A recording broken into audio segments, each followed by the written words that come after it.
The woods are never truly empty. Even when the trail is quiet and the only sound is your boots in the dirt, there's always something watching. Deer, coyotes, the occasional black bear, hunters, farmers, joggers.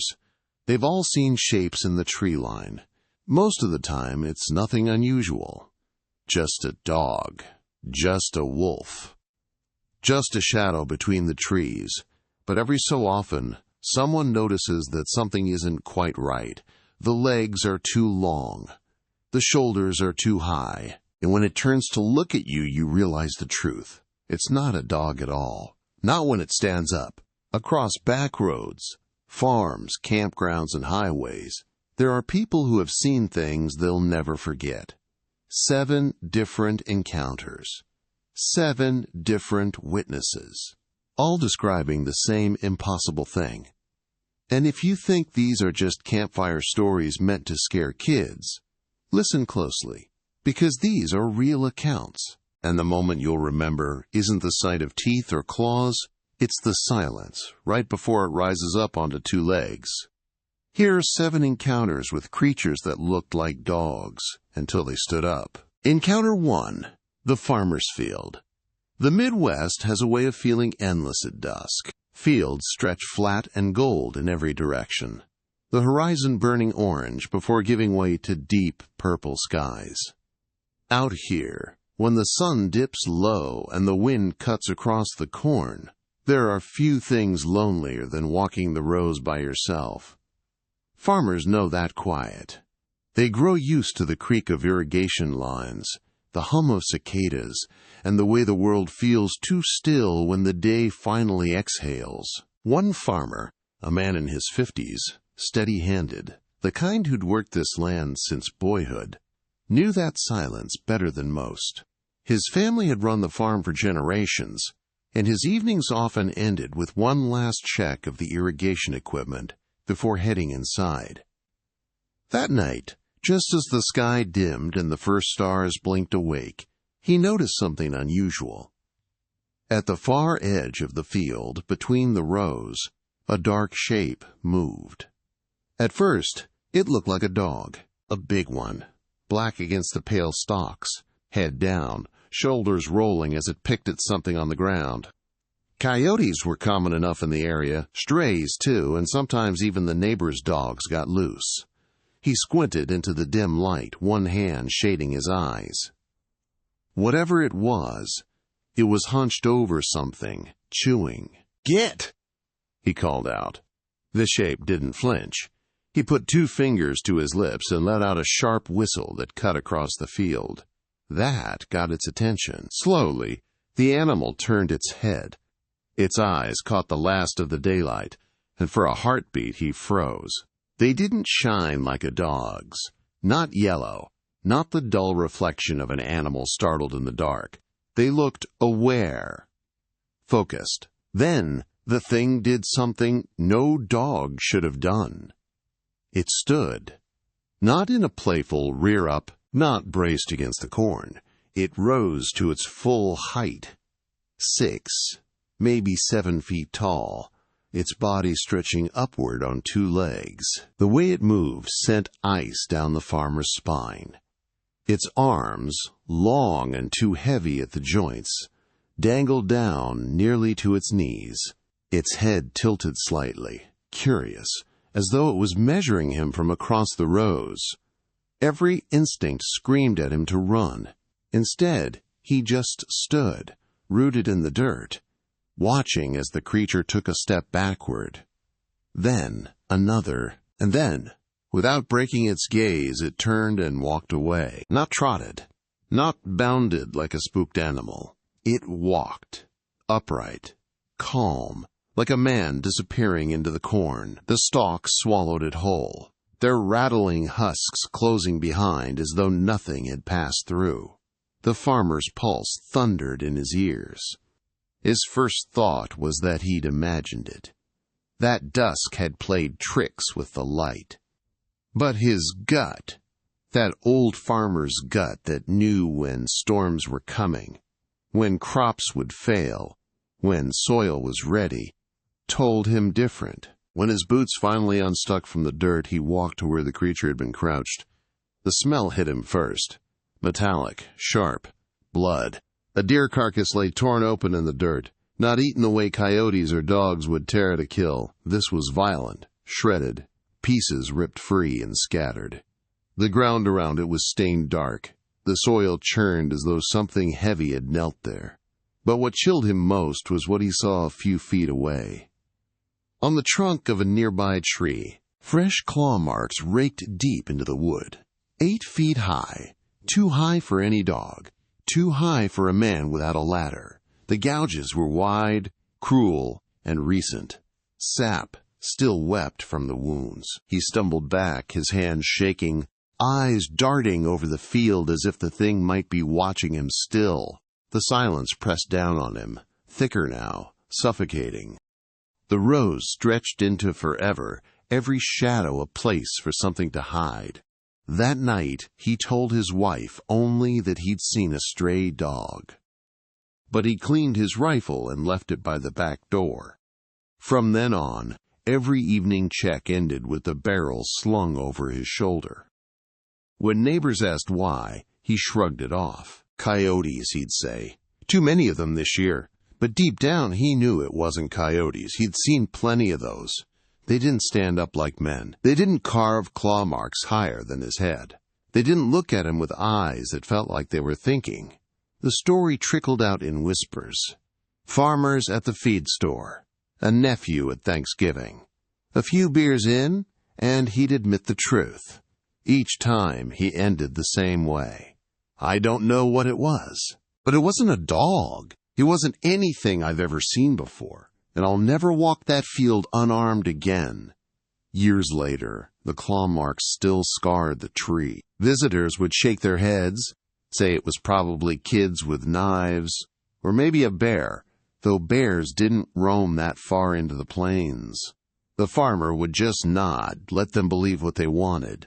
But every night when the sun dipped low, he'd lock his eyes on that tree line and tighten his grip on the rifle. Because once you've seen something that shouldn't exist walk away on 2 legs, you never look at your land the same way again. Encounter 2.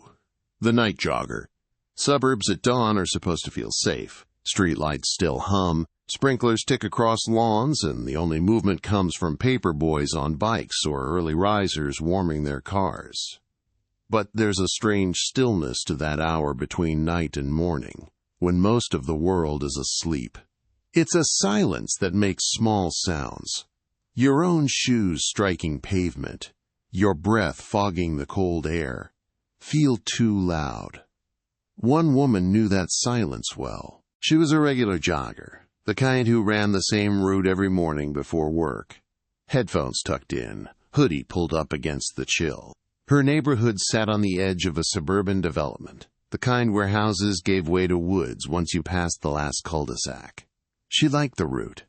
It was quiet, predictable, and gave her just enough distance before breakfast. That morning, just before 5, she started her usual run. The sky was still black, only the faintest gray bleeding over the horizon.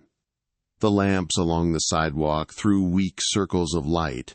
She was 3 miles in when she noticed movement. Something was trotting along the tree line. At first, she thought it was a dog, a big one, keeping pace with her as she moved. It wasn't unusual for people to let their pets out early, though she thought it strange no one was with it.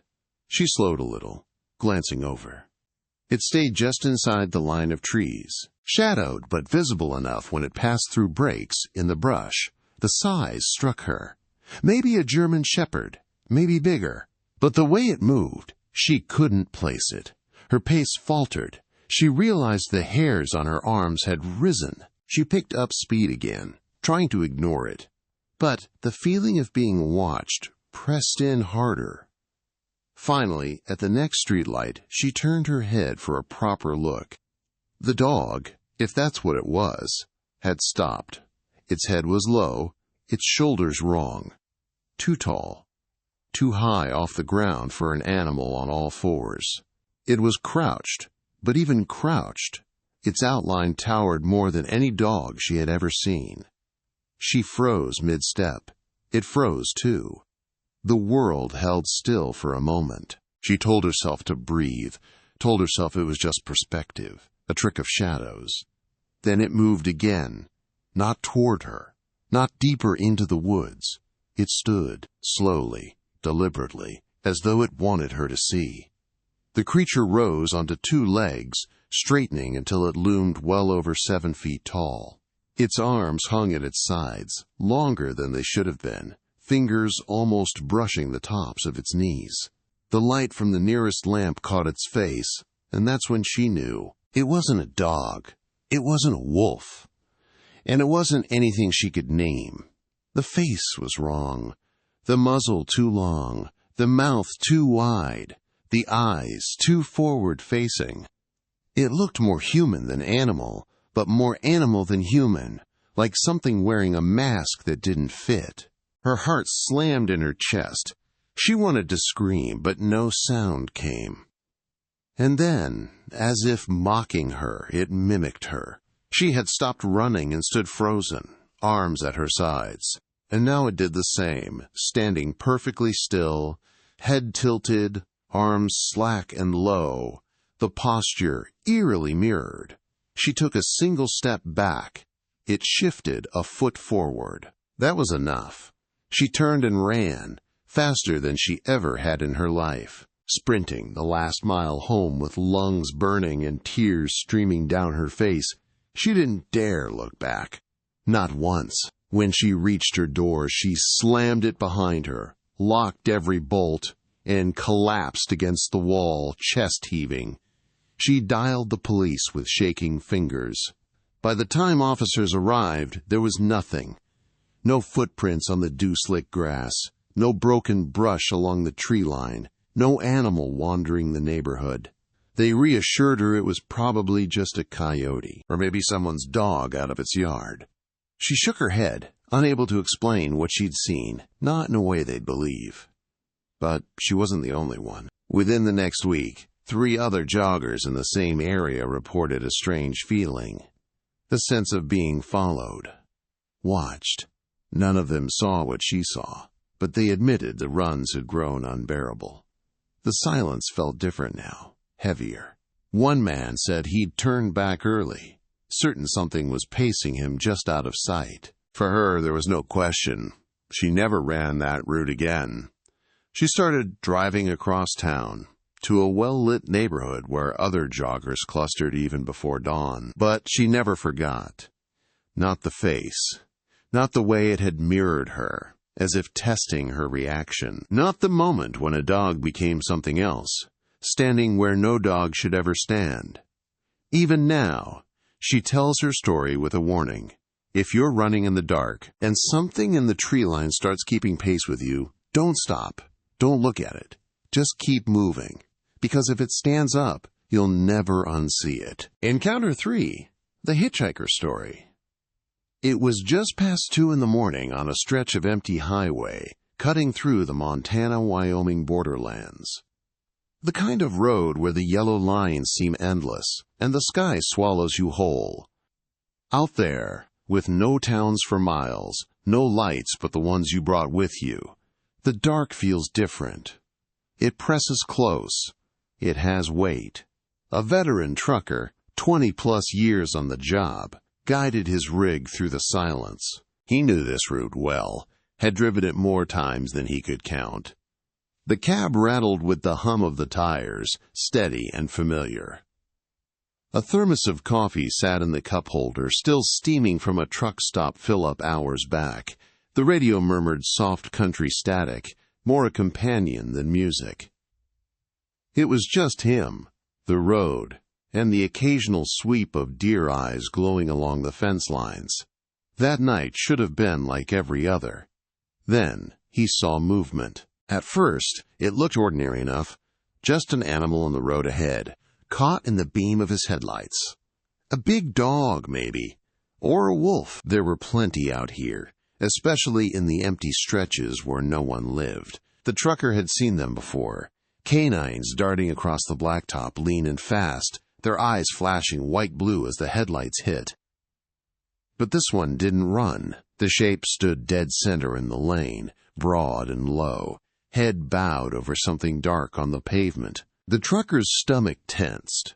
Hitting an animal at highway speed could cripple a rig, not to mention splinter the animal into pieces across the grill. He eased off the throttle, letting the engine rumble down. The shape didn't move. He frowned, narrowing his eyes as the distance closed. At first he figured it was tearing at roadkill. Plenty of scavengers did. Its back hunched, and shoulders rolled as it tugged at something unseen. Maybe a deer. Maybe another coyote? The trucker reached for the air horn switch, ready to blast it off the asphalt, and then it lifted its head. 2 yellow-green eyes caught the light, burning back at him. Not like the reflective shine of normal animals. Not that silvery deer eye glow. These were deliberate, alert, watching him. The trucker's pulse kicked up. Still, he kept rolling forward, foot hovering above the brake. Animals froze in headlights sometimes. You learned not to overreact. Keep steady. Let them scatter at the last second. But this one didn't scatter. It rose. Slowly, unhurried, as if it knew exactly what it was doing. The creature stood up, first on its haunches, then further, spine unfurling, until it towered upright. 7 feet, maybe more. Arms dangled low, far past the proportions of any normal animal. Its chest heaved with deliberate, steady breaths. And the face. The trucker's throat went dry as the headlights painted its features. Not a dog's face. Not a wolf's either. The snout was stretched, too long, as though pulled from both ends. The jaw sagged wider than it should, lips peeling back into something that wasn't quite a snarl. And those eyes locked on him through the glass, gleaming yellow-green, predatory but intelligent. The trucker's gut turned to ice. Everything in him screamed to slam the brakes, to turn the wheel, to do anything but keep coming. But some primal instinct took over. Predators chased movement. Predators pounced on hesitation. So he held steady, white-knuckled the wheel. At the very last second, the creature moved. Not in panic. Not like prey. It simply stepped aside, upright, walking on 2 legs as naturally as a man. 1 long stride, another. It brushed so close to the fender that the trucker swore he felt its presence press against the rig, like static electricity clinging to his skin. And then it stopped. He shot past, heart slamming in his chest. The world beyond his headlights plunging back into black. Instinct made him glance at the side mirror. His stomach flipped. There it was, still in the center of the road, upright, perfectly still, watching him go. The mirror caught its silhouette, broad, towering, framed by his receding taillights. He thought he saw its head tilt slightly, like it was studying him, committing his face, his rig, his license plate to memory. He jerked his eyes back to the road ahead, hands trembling on the wheel. For the next mile, he told himself it was nothing. Exhaustion. Imagination. Shadows twisting in the headlights. But his body betrayed him. Sweat slicked the back of his neck, and his legs shook against the pedals. He didn't pull off at his usual rest stop. Couldn't. The thought of stopping, of sitting still on that same highway where it stood, made his chest tighten. Instead, he pushed on, foot heavy on the accelerator, white lines blurring faster and faster beneath him. 4 hours. That's how long he drove before pulling over. 4 hours of empty road, nerves frayed to the breaking point, every shadow on the shoulder threatening to move, every glint of eyes along the tree line a jolt through his heart. When he finally rolled into a way station near dawn, he sat in the cab for nearly 10 minutes, just breathing, staring out at the safe, human-made lights of the lot. His hands shook as he dug for the dispatcher's number.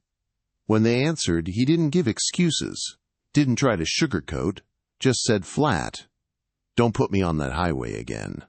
And he meant it. This was a man who'd driven through tornado warnings, sleet storms that iced the roads to glass, even a wildfire that chased him for miles.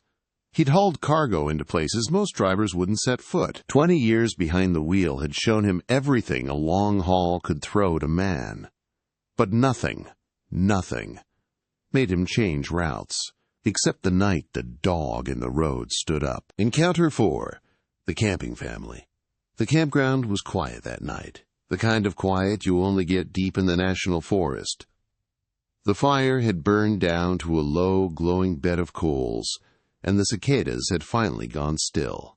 The father sat by the fire pit, tending the last embers with a poker. Behind him, the tent glowed faintly from a battery lantern inside, silhouettes of his wife and kids sleeping soundly after a long day of hiking. He wasn't new to camping. In fact, this was a family tradition. Every summer, they'd pack up the minivan and spend a few nights in the woods.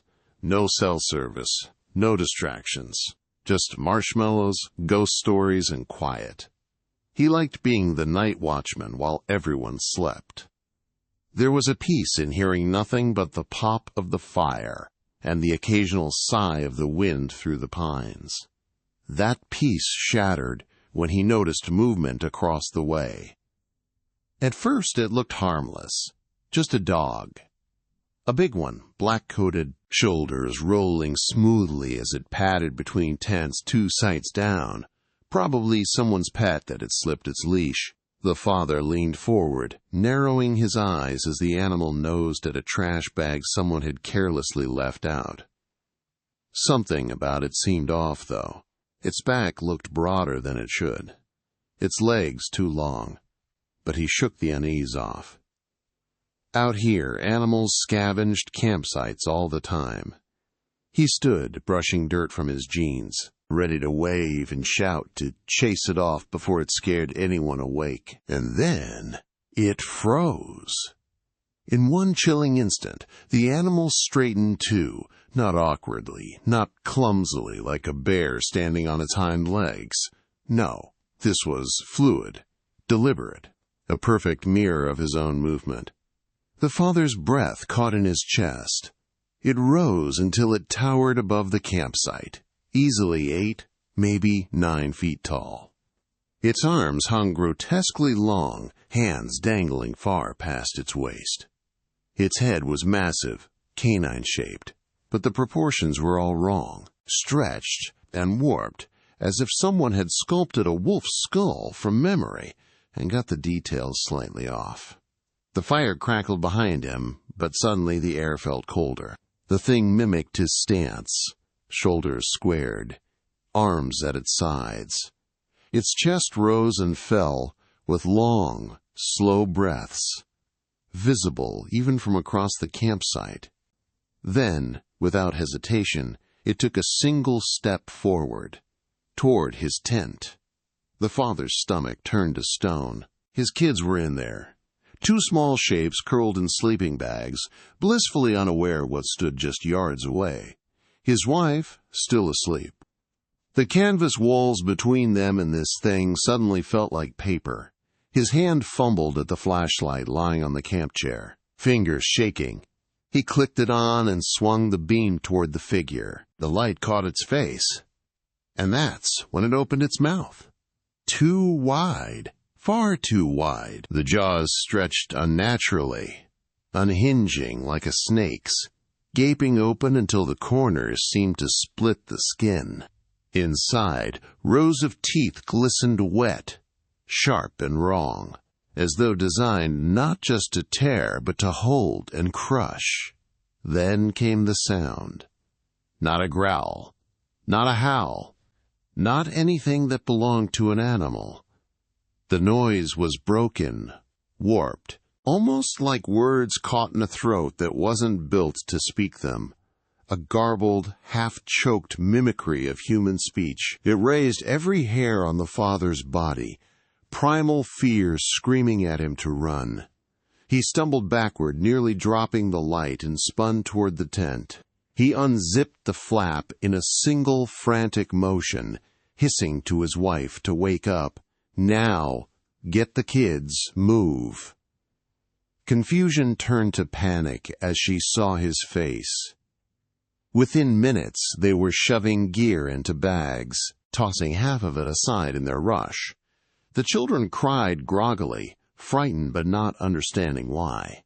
The entire time, he swore he felt its eyes on them, watching, waiting. By 3 a.m, their car roared to life, headlights cutting through the dark forest road. He didn't look in the rearview mirror.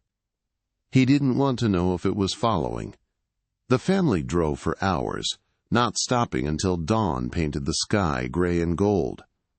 Only then did they finally breathe, though none of them felt safe. The next morning, when the campground host made his rounds, he found their site abandoned. The tent still pitched, chairs overturned, food left sitting out, and in the soft dirt just beyond the fire ring, he found them tracks. Enormous.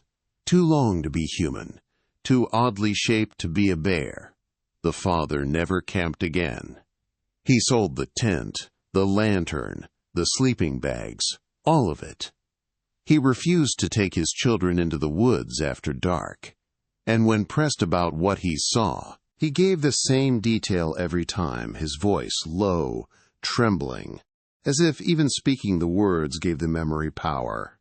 The worst part wasn't how it looked. The worst part was that it knew. It kept looking at their tent. It knew I had kids. Encounter 5. The deputies report. It was just after midnight when the call came through dispatch. A rural county farmland and timber plots spread thin across miles of 2-lane roads. The kind of place where every house sat a quarter-mile back from the road. Porch lights dim and the rest swallowed in black. The voice on the line was frantic. A woman from one of the outlying farmhouses, nearly incoherent at first. When the dispatcher calmed her down, she managed to explain something was killing her chickens. Not a fox, not a raccoon. She swore it was a dog the size of a man. Her words shook, clipped by panic. She said she'd locked herself inside and wasn't going back out until someone came. Deputy Collins was the one who took the call. 8 years on the job, level-headed, steady, and not the kind of man who rattled easy. He'd broken up bar fights, searched meth trailers, dragged crash victims out of wreckage. He'd faced men with guns and people strung out of their minds. Fear was something he recognized, and this woman had it in her voice. The gravel crunched under his tires as he rolled down the long driveway, headlights sweeping across the yard. The farmhouse loomed ahead, windows dark. Off to the side, his lights caught the chicken coop, or what was left of it. Boards shattered, wire mesh dangling, feathers scattered everywhere. The ground looked like a pillow had exploded, drifting white and brown in the beam of his spotlight. Something had hit the coop hard, much harder than a fox or a coyote could. Collins stepped out, hand on his maglite, the other resting near his sidearm. The air was still, but the night felt heavy. He swept the light across the yard, across the coop, across the barn beyond. For a moment, nothing but shadows. Then, movement. Behind the barn. A shape hunched low, shoulders shifting in the dark. It was on all fours, tearing at something. Collins eased the light toward it, and the beam caught on blood. Wet feathers glistened. A chicken dangled limp from its jaws, head lolling. His first thought was a dog. A big one. A Great Dane, maybe. Or, for half a second, he wondered about a wolf, though he knew wolves weren't supposed to be in this part of the state. Training took over. He drew his weapon, raised the light, kept his stance wide. "Hey!" His voice cut the quiet like a blade. The thing froze. But it didn't bolt. Didn't even flinch. Slowly. So slowly, it turned its head. Only the head. The body stayed crouched, still facing away, but the head kept rotating, too far, past the range of any dog, past the range of any man, until the eyes locked on him in the beam of his spotlight, eyes that burned pale, unnatural. Collins felt his lungs seize. Then the body followed, deliberate, fluid, and it rose, first to its knees, then higher and higher, until it stood fully upright, looming in the halo of his light. 9 feet, no less. Collins would swear it until his dying day.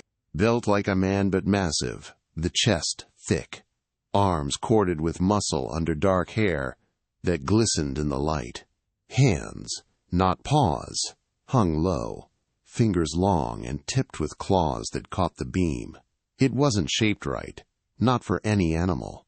It took a step toward him, then another, then a third, each movement calm, measured, confident.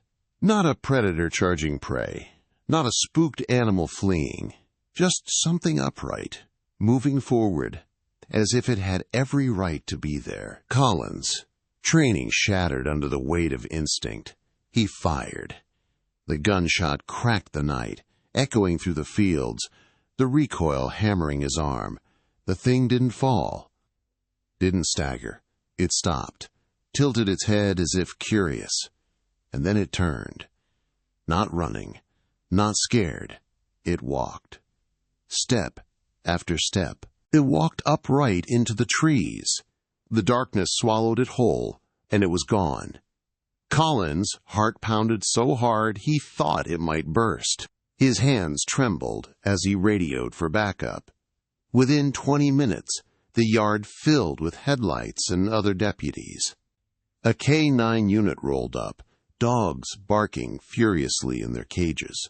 But when handlers tried to lead them toward the tree line, everything changed. The dogs balked, whined. One flattened itself on the ground and wouldn't move. Another clawed frantically at the cruiser door, trying to get back inside. These were trained dogs, dogs that attract fugitives through rivers and brush. But whatever scent hung in those woods made them cower like beaten pups. Collins and 2 others swept the tree line with flashlights. That's when they found the tracks. At first they were canine, heavy, wide, paw prints sunk deep into the soft earth. But then, 10 feet in, they changed. The pads spread, toes lengthened, digits stretched into something that looked disturbingly human. From 4 legs to 2, from animal to man. The stride widened, each step deep and sure, until the prints vanished into the dark. The other deputies muttered theories: bear, freak dog, even a prank. But none of it held. Bears don't turn their heads 180 degrees. Dogs don't walk off calmly after a bullet. And nothing on God's earth leaves tracks that switch from paws to feet. Collins filed his report that night. Official, careful. But he didn't water it down. He wrote it exactly as it had happened. The coop destroyed, the chicken in its jaws, the head turning too far, the 9-foot height, the claws, the calm walk into the woods. He knew what it sounded like, but he wrote it anyway. The story spread quietly through the department. A campfire tale among deputies, whispered to rookies on long shifts. Collins never spoke of it much, but when asked why he no longer answered calls in that part of the county, he gave the same answer every time. I'm trained for dangerous people. I'm not trained for something that shouldn't exist. Encounter 6. The Hunter. Dawn in the deep woods is supposed to feel clean.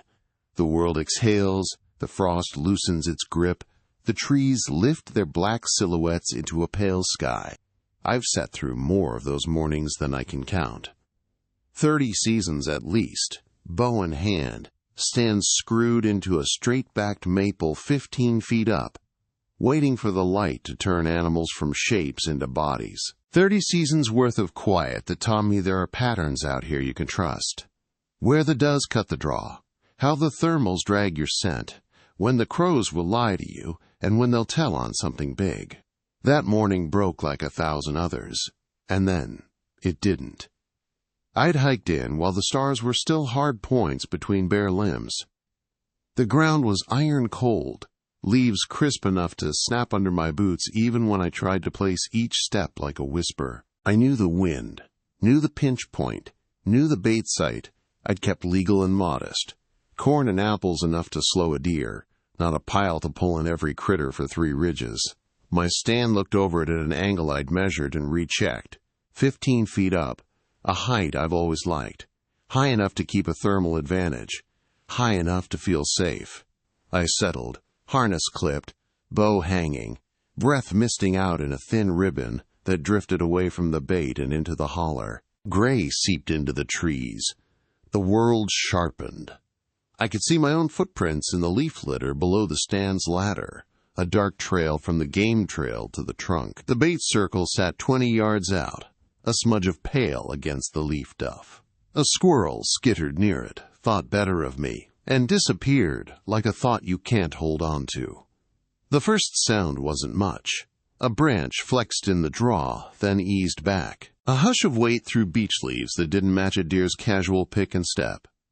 I lifted my binoculars and scanned the dark. A shape moved between the trunks, low and deliberate. Big dog, I thought reflexively. Except dogs don't move like that unless they're trained or starving. This flowed. It wasn't a rush. It was a circling that marked the wind, cut an invisible line, paused, then continued. I set the glasses down and slid my bow off its hook, more out of habit than alarm. Wolves are a story around here. People swear they've seen 'em, but if you hunt long enough, you learn most wolves were coyotes with good lighting. Still, the back of my neck prickled. I clipped my release to the D-loop and stayed very still. It eased into the open like a shadow that decided to be body, tall at the shoulder.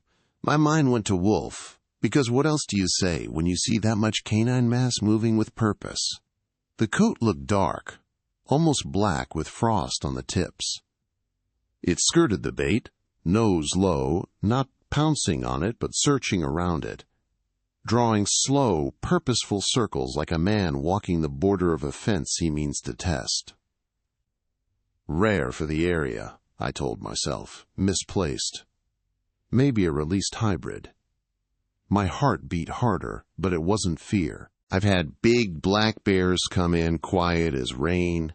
I've had bobcats appear at my boot line without a sound. I was cataloging, judging distance, angles, draw weight, everything I had trained into myself over decades. Then it stopped. Not at the bait. Directly under me. It stood there with its head down, and I could hear it breathing, slow and steady. 15 feet of air between us, and I still felt something like heat rising from it. Maybe that was just my blood, because when it lifted its head and looked straight up at me, all that training turned into a useless weight around my chest. Animals don't lock you like that, not for long. Not unless they're about to break and run or break and charge. This was neither. It just held me. The eyes were wrong. Predators have forward-facing eyes. I know that. But on a canine, they still sit wide, still angle with the snout. These were too front, too level, as if something had decided the eyes belonged where ours are, and put them there. My body knew before my brain did. Something old inside me shrank back, the part that kept my grandfather alive and whether I've only read about. My blood went cold. Every hair along my arms lifted inside my jacket. I told myself it couldn't see me. I was in camo. The wind was right. I hadn't moved. But instinct is louder than reason when it wants to be. It knew I was there. It had come to stand exactly where my scent would fall if I made a mistake. I don't remember reaching for the bow. I do remember that my hands shook. Ridiculous, humiliating little tremors that made the release ring click against the D-loop. The sound was no louder than a coin tapped against the table. In the woods before dawn, it might as well have been a glass shattering on concrete. It didn't flinch. It smiled. There's no other word. The lips peeled back. Teeth showed. Not a curled snarl, not that reflexive ridge you see before a dog nips. This was horizontal, intentional. It was showing me something, the way a man shows his hands to prove he's armed. Then it stood up. Slow, no scramble for balance, no haunches coiling into a clumsy bear stand. The spine uncurled and the shoulders rolled back, and what I had called a wolf turned into a figure tall enough that, at full height, its head came level with my stand. 15 feet up, and we were eye to eye through 15 feet of cold air. The snout didn't disappear when it rose. The angles didn't change. It was a canine face, set on a height where no canine face should be. The bark behind me creaked. Its hand, reached the trunk and closed, not a paw padding for purchase. Fingers, long, knuckled, palm flat to the bark, the way you'd press a tree if you meant to feel it. Claws bit into the cambium with a tiny, awful sound, like a gloved finger tracing a window. I thought it was going to climb. If fear lives in the body the way folks say grief lives in the chest, my fear took up every inch of me. Vision tunneled. Sound sharpened to nothing. My mouth was so dry I couldn't swallow. I remember a stupid thought.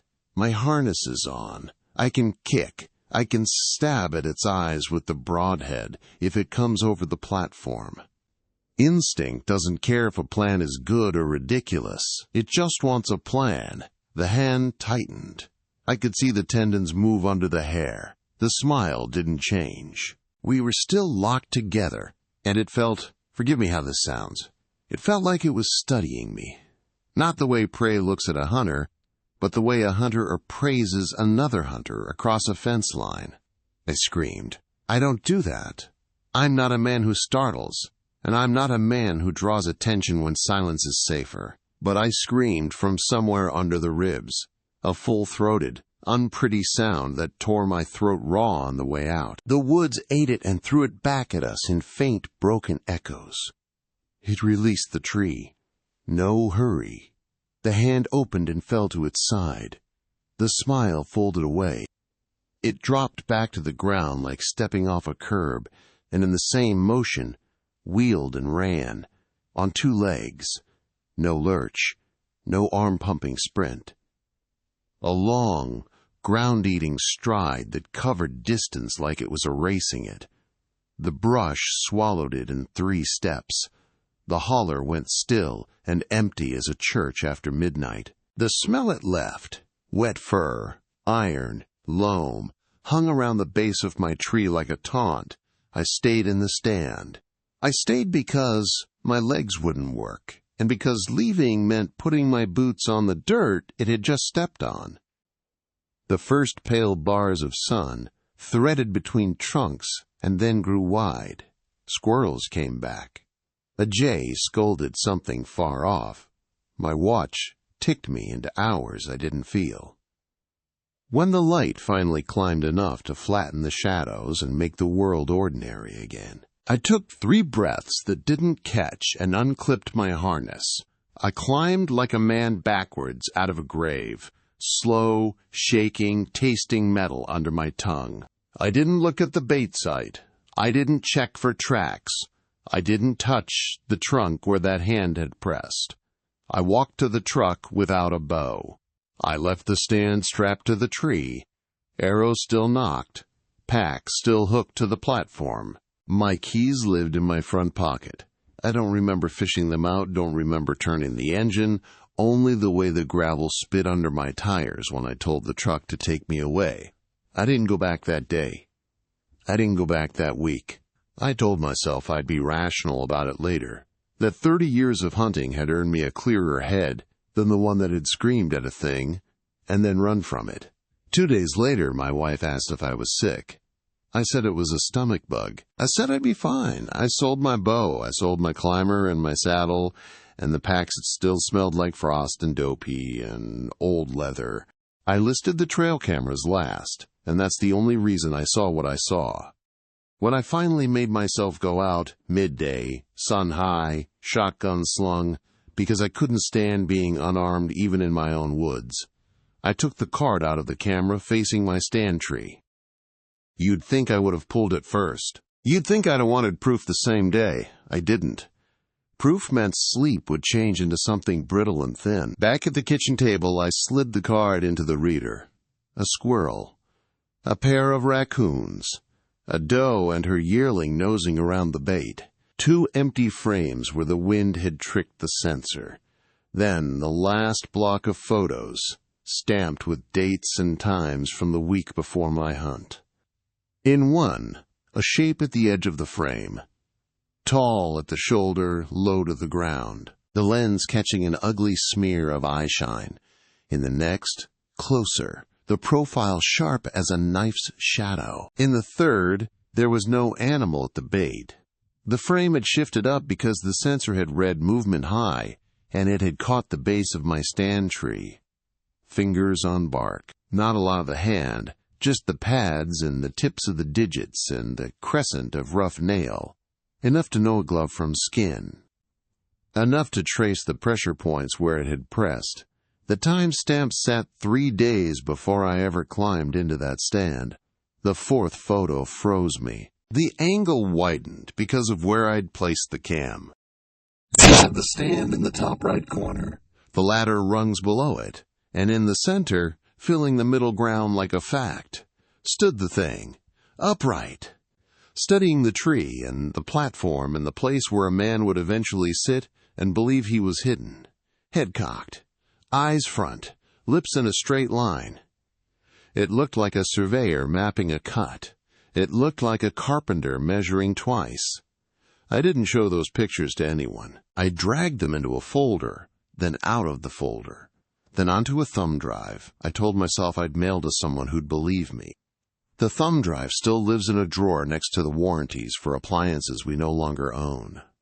I stopped hunting.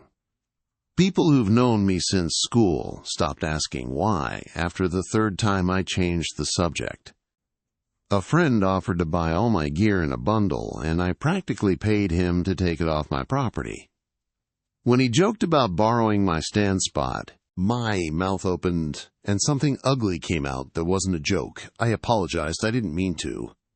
Some words get set on a hair trigger after a thing looks you in the eyes at the height where you live. It's hard to explain to people who don't know the woods why this was different from other fear. I've had bluff charges from sows. I've had an arrow glance off a rib and a buck come at me with more anger than sense. Those are honest dangers. They're the kind you can write a checklist for.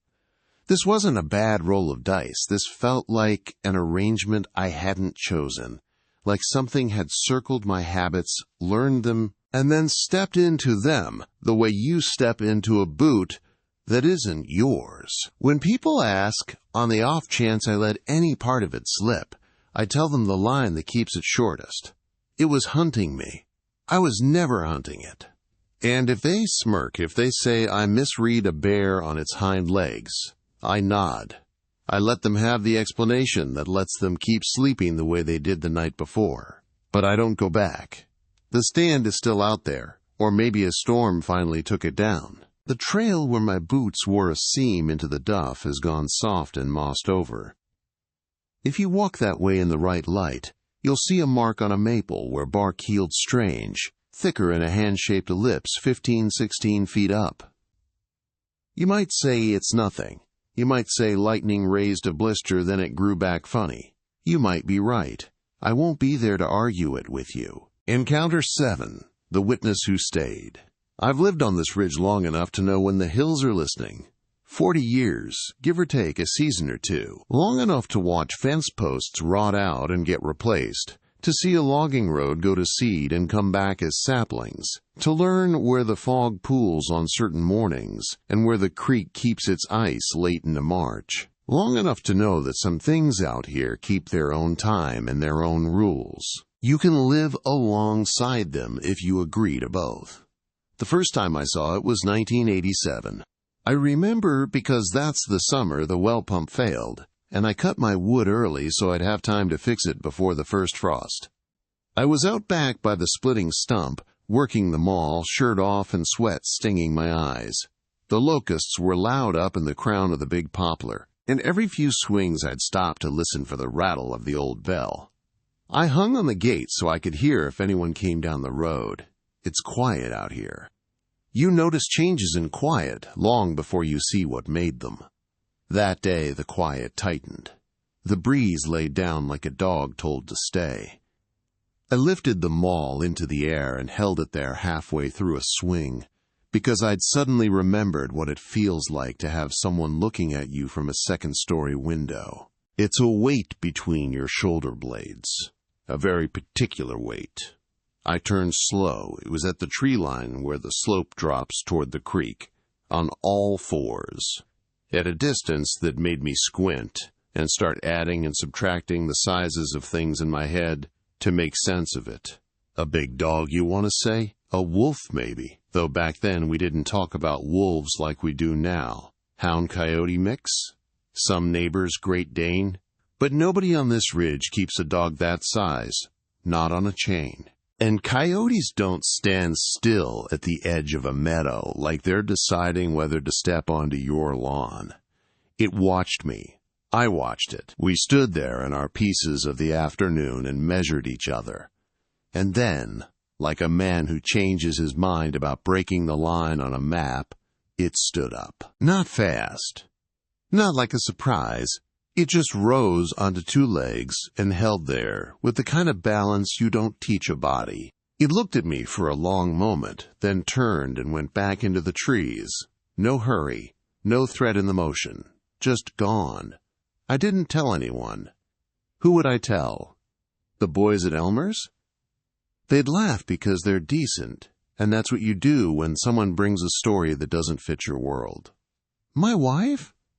She'd have worried. And at that time I had enough on my mind to keep us both up nights. So I put them all away, and the next day I checked the fence at the bottom of the field and saw a place where something heavy had bent the wire just enough to leave a suggestion. Not a track, not a nail of proof, just a suggestion. I've seen it 2 or 3 times a year since. Always at a distance, always on all fours first. Once it was across the creek, standing in the riffle on a summer afternoon, lifting its head to drink. Another time it crossed the pasture while I was up by the barn loft counting bales and left a line of pressed grass so neat it looked like a string pulled through hay. In winter, I've watched it move along the ridge on snow that would take me to my knees. It places its feet like someone raised to walk on skiff ice. It's never come closer than 50 yards, never rushed, never cornered me or my stock. It's not that kind of thing. Or it's not that kind of thing with me? I have never felt threatened, and I know that sounds strange. I say felt because that's the only honest way to put it. There's a sense to it of, well, mutual respect is the phrase folks land on when they want to keep things simple. I'll use it, and you can fill the gap with whatever word you'd prefer. It sees me. I see it. We leave each other be, mostly. But I don't go out after dark anymore.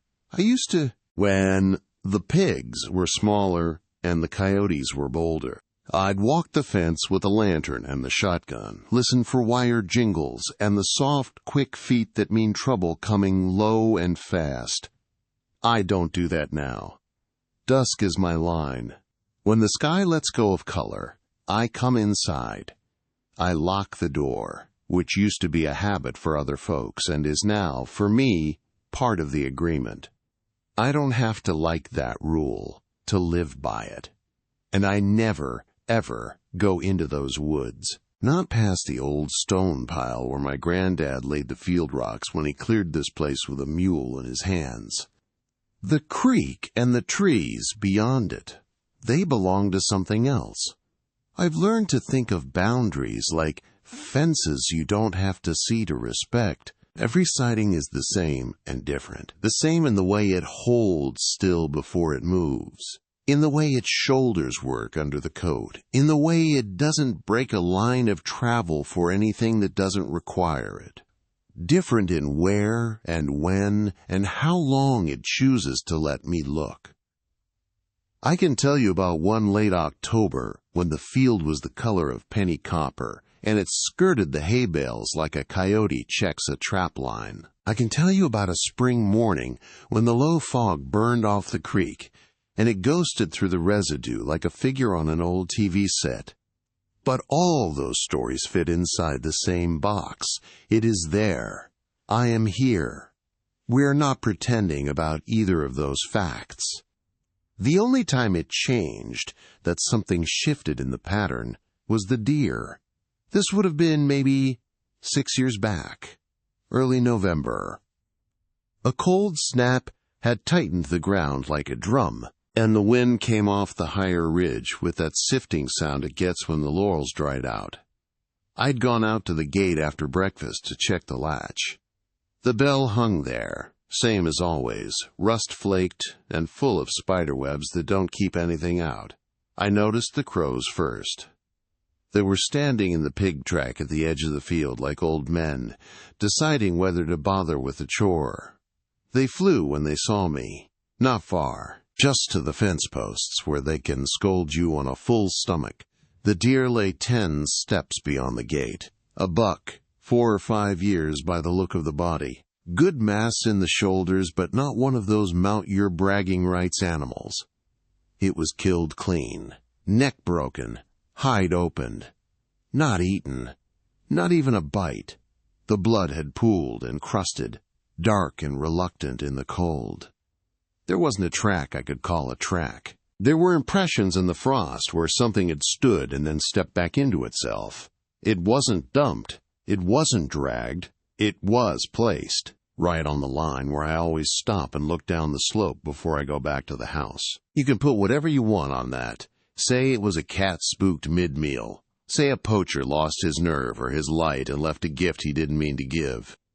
I stood there a long time with my breath smoking in front of me, and none of those answers stuck to the facts I've learned. I took a tarpon gloves, and I hauled that buck to the far edge of the fallow field, and I let the coyotes and buzzards have him, 'cause you don't waste meat if you can help it, but you don't keep a thing that came with a string tied to it either. I didn't step past the gate for a week, not for chores I could postpone, not for tools I could do without. Every night that week, the wind shifted around this house like it was checking on something asleep on the porch. I sat inside and played cards with myself, and told the dog he was good when he lifted his head and stared at nothing. 3 months later, a hiker went missing in those woods. You'll have seen something like it on the news, only this didn't make any news that reached past the county line. Young fellow. Smartphone. Packed wrong for the weather we were having that week. Parked down at the trailhead where the tourism folks put the new signboard, with the smiling bear and the stern reminders about staying on marked paths. He didn't. It happens. When they came up the road with the trucks and the vests and the long radios, I was out by the pump house unsticking a valve. One of the deputies knows me. His granddad and mine used to run catfish lines together, so he pulled over to say where they were headed and to ask if I'd seen anyone. I told him I hadn't, and it was the truth. He asked if I wanted to walk the lower ridge with them.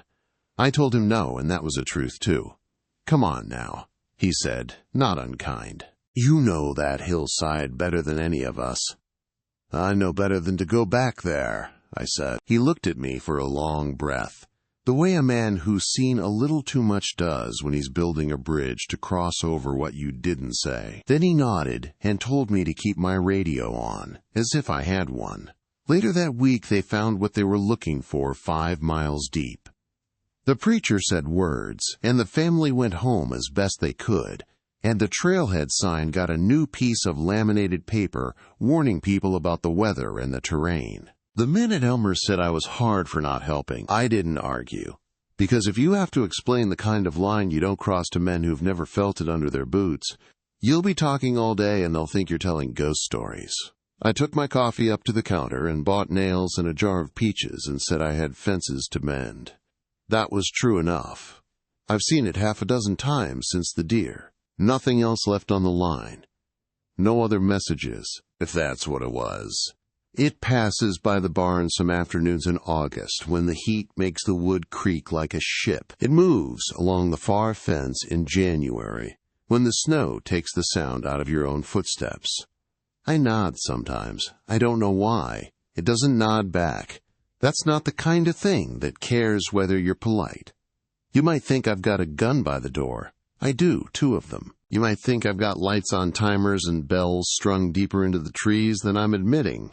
I don't. The rules here are simple enough I can remember them without gadgets. Daylight for me, dark for it. This slope for me, that slope for it. If something is placed at the line again, I'll haul it to where the coyotes can have it, and I'll go inside and play cards until the wind forgets my name. People like to say they own land. We put our titles in folders, and we point to the surveyor's stakes, and we tell stories about what our granddaddies did to make the taxes happen. That's fine. It's a way to be. But there's another way of seeing it that's truer on bad nights.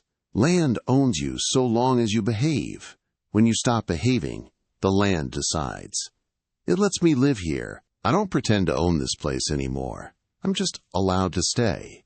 7 different states. 7 different witnesses. 7 encounters that start with something ordinary. A shape in the corn, a shadow at the tree line, a dog in the headlights, until the moment it rises. Until the moment it stands up and you realize you've been looking at something that isn't supposed to exist. These people weren't swapping campfire tales. They weren't chasing headlines. They were farmers, joggers, truckers, deputies, hunters, fathers, people who know the land, who know what they saw. Each of them came away changed. Each of them carries the memory of something tall, wrong, and too intelligent for comfort. And the question isn't whether these creatures exist. The question is how many others have seen them and never told anyone. How many joggers quickened their pace but stayed silent. How many hunters packed up early without explaining why? How many times has something watched you from 4 legs, waiting for the moment you look away so it can rise? If you see a dog in the woods and something feels wrong, trust that feeling. And whatever you do, don't wait around to see if it stands up.